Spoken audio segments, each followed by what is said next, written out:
Audi has been taking a bit of a beating in the mid-size segment from Mercedes and BMW, but all that's going to change next week with the launch of the brand new A6. We got a sneak preview of the car at the Yas Marina circuit in Abu Dhabi, so here's our first drive.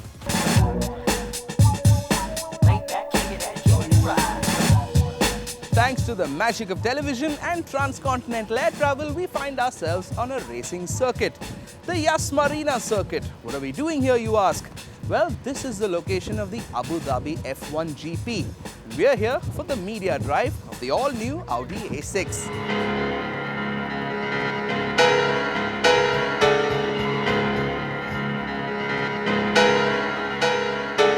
There's no place to test a new car better than a racetrack, and for the media drive of the coming soon A6, Audi chose one of the best, the spanking new Yas Marina circuit.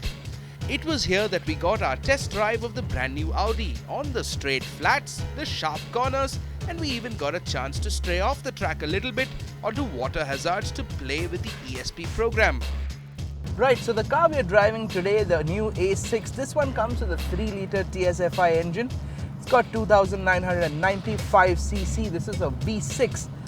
It's putting out 299 brake horsepower at 6,500 RPM and quite a decent bit of torque for a petrol, 440 Newton meters of torque between 2,900 and 4,500 RPM. Now, we haven't driven the diesel yet, which I'm sure will be the big seller in India, but of course this is Abu Dhabi, where a litre of petrol is probably cheaper than a litre of mineral water.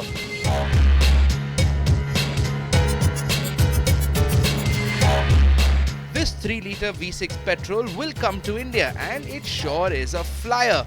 You've got a claimed 0 to 100 timing of less than 6 seconds and a top speed that's limited to 250 kilometers per hour.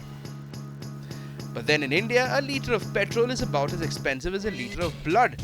So we're pretty sure that the big seller here are going to be the TDI diesel versions, a 2-litre 4-cylinder and 2 3-litre V6s in different states of tune. Taking that power to the road is the S-Tronic twin-clutch gearbox and the almost mandatory paddle shifters. And while shift timings have remained about the same, shifting between gears has become far more refined. There's absolutely no jerk or lag anymore. You've also got the Audi Quattro system with the 60-40 split front to rear, and this car feels far better on tarmac than the A6 that came before it. The interiors too have received a big upgrade, making them almost a clone of its larger cousins, the A7 and the A8. What you've got on the inside is wall-to-wall leather. Enough buttons, gadgets and thingamabobs to keep you occupied from here to Sunday, and a certain stateliness that's missing from competition like the 5 Series. But we do have some complaints. Now, what bothers me a little bit is the genericness of it all. Most engines are swappable across the range. We've already said that the interiors are almost identical to each other, and from the outside, you look at an Audi and you can immediately tell that yes, this car is an Audi. The problem is, unless you're looking from the back, you won't really know which one.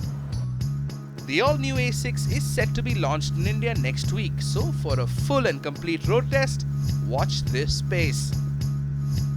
And that was our show for this week. We had a great time making it. We hope you've had a great time watching it too.